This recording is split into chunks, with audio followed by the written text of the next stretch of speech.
dambudziko kana richinge rawira umwe wedu idambudziko rine ratotiwira tese.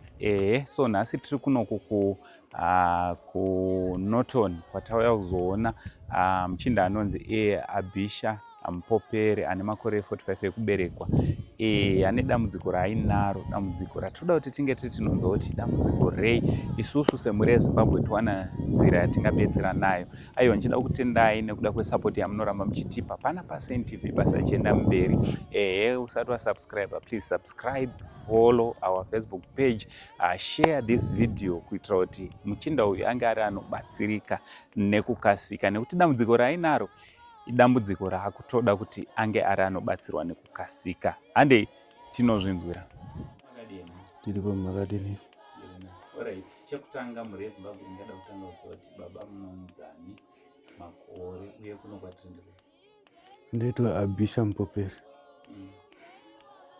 Makore 45. Kuno kwatiri kuNorton. Norton Johannesburg. Panamba 11 425. Alright. Mungatizivise kuti dambudziko ramuinaro idambudziko rei rakatanga rei?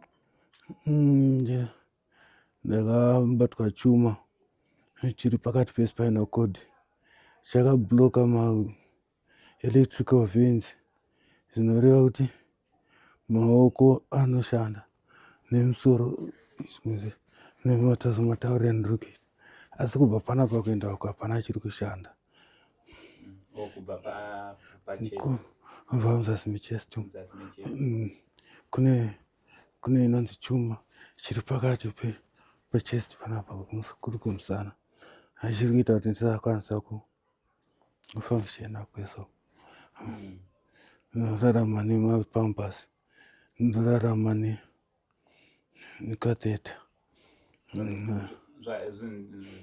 Dambudziko iri rakatanga rini? Yes, from 25 December takanga ndisagona kutsika pasi. 25 December, Christmas yadarika iyo ya 2025. Chokwadi. Kamamboenda kuchipatara? Ndiri kuchipatara kuChivu. Ndobva ndatransfer kuya paParenyatwa. Parenyatwa ndopavakabudisa maera MRI. MRI ndiyo yazonditaurira kuti une inonzi inoda kuoperetwa. Anoitichi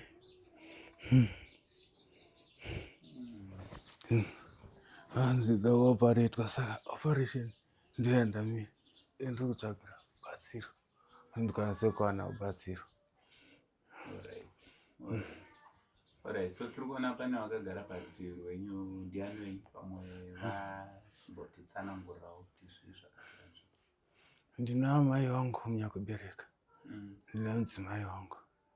Alright, timbotaura naadzimai venyu. Mai guru makasimba here? Tiripo kana makasimbawo? Tiri nayo. Alright, mungatitsanangurirawo kuti dambudziko chii chakaitika musi wa25 December, uye kubva ipapo kusvika pari zvino chii chiri kutora nzvimbo? Musi wa25 December murume wangu akatanga kuita kunzwa chiwewe makumbo, saka zvakatanga zviri kugumbo rekuraiti. Gumbo rekuraiti ibva raita chiwewe, rechimangwana racho musi wa26, rechitu racho gumbo bva raita chiwewe. Saka makumbo ese akabva aita chiwewe, watanga kutadza kutsika nekufamba. Saka vakazobatsirwa nemaneighbors kuvaendesa kuchipatara kuChivu. Vari kuChivu iko kuChivu wakati problem iyi yakuda maspecialist, saka takukutransferai kuti muende kuParenyatwa. Saka musi havana kuuya kuParenyatwa musi iwoyo, vakambogara variko kuChivu. Parenyatwa wakazouya musi wa17 January. 17 January ndopa wakaadhimitwa kuParenyatwa. Ndobva waita 2 weeks vari muParenyatwa vachida kuona kuti chii. Ndobva wati pari kudiwa MRI scan neCT scan. Saka mari yekutora MRI neCT scan zvaida 1360. Saka mari yakambonetsa kuunganidza. Ndobva taenda kuhama neshamwari weHukama. Ndobva watibatsira kuunganidza mari yaidiwa. Ndobva patorwa MRI ndobva yabudisa maresults ayakaburitsa ichiti pane chuma yaona iri muspinal cord, pakati pespinal cord. Chuma iyi irida kuitwa surgery. Saka kare ipapo pakauya futi maspecialist akataura kuti pascan yatorwa iyi vari kuona kuti panenge pane TB yemumabhonzo. Saka musi wakabuda maresults ekuti pabuda kuti vane TB yemumabhonzo wakabva wadischargwa kuParirenyatwa. Tichidischargwa kudaro wakanzi vanofanira kundoona maneurosurgeon vasati wabuda, asi madischarge papers anga atoprocesswa kare. Ndobva taenda neurosurgeon, ndobva vati vatarisa maresults ari paflash naari paCT scan. Vatarisa ipapo pascan wakaona kuti pane chuma ndo yakonzeresa kubloka kwemanerves nemagetsi emwiri, ndo zvakonzeresa. Saka vakati vanokwanisa kuita surgery yekuti chuma iyo ibviswe. Saka pari zvino surgery iri kuda mari yacho ndo yatisina, ndo yatiri kuuya kumhiri yeZimbabwe kuti mutibatsirewo. Uye zvakare pari kudiwa simbi dzekuti kana vabvisa chuma vari kuti wane diski ravachabvisa pamabhonzo kuti vakwanise kuitora pairi pakati. Saka bhonzo iroro ndo rinenge rakuda kuzosapotwa nesimbi idzodzo kuti musana udzokedzane panzvimbo uye marwadzo aite zviri nani.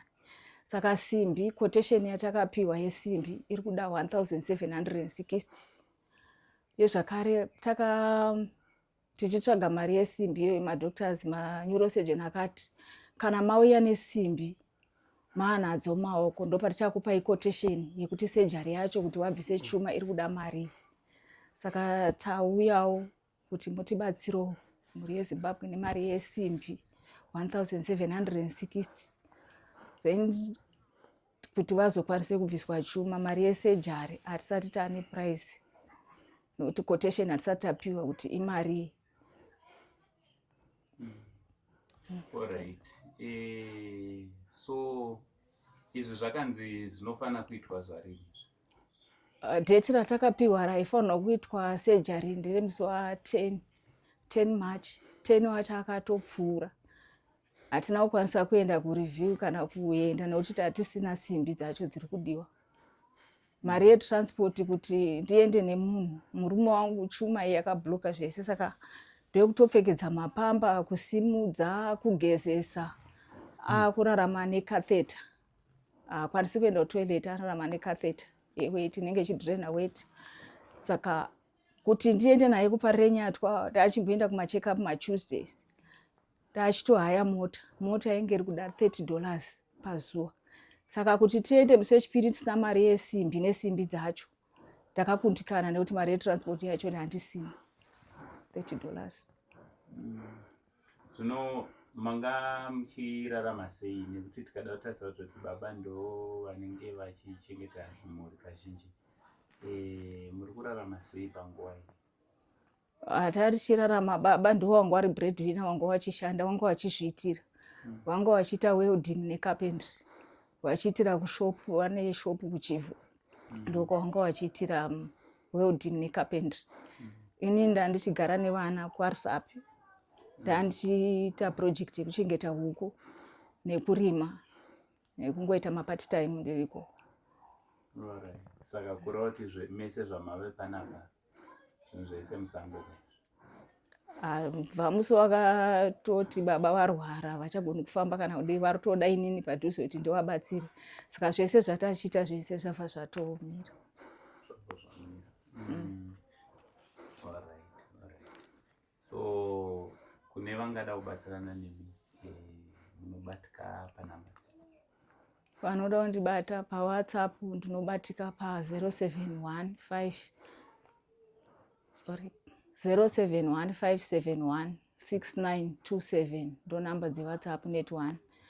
PaBud ndinobatika zvakare kune vanenge vachida kubatsira.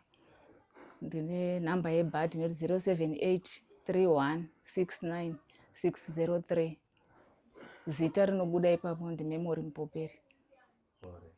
Ndo namba dzekokeshi zvakare ndizvo. Ndotenda. Alright. Baba regai timbodzoka kwamuri. Saka zviri kurevei kwamuri baba? Mhuri yakakura sei? Mune vana vangani uye kuvata kwamakaita ndezvipi zviri kuremera? Ndine vana 2 so far. Wekutanga form 3. Mafizi aanzwa nekudzingwa izvozvo. Ndisingambondisodzingirwe mwana kuchikoro. Achari ECD. Ndo 2 wendinawo so far ndo wandakasiyirwa. Wechitatu zvake akapfuura. Asi upenyu kuoma kwahwaita muchembere pamwe pacho ndiye anenge aine ari munharaunda muno vakatishandira, asi nhasi unoyo vachiri kundishandira zvekare. Zvinhu ndisingatarisiri muupenyu hwangu. Asi noda kweurwere ndatoshayiwa, ndotoondamo because ndotarisira kuti dai ndamupa something ndoda kutonditsvagira kuti wadye.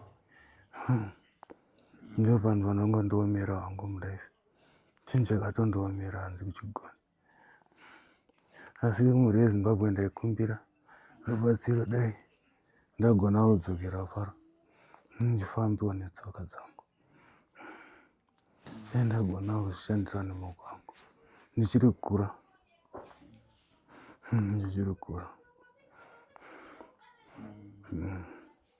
Aiwa, tinotenda muchabatsirwa baba. Ungonamata kuti dai paitawo vanopindira vanokwanisa kukubatsirai nepfuma ingadiwa kuti munge muri munodzokedzana zvakare. Tatenda.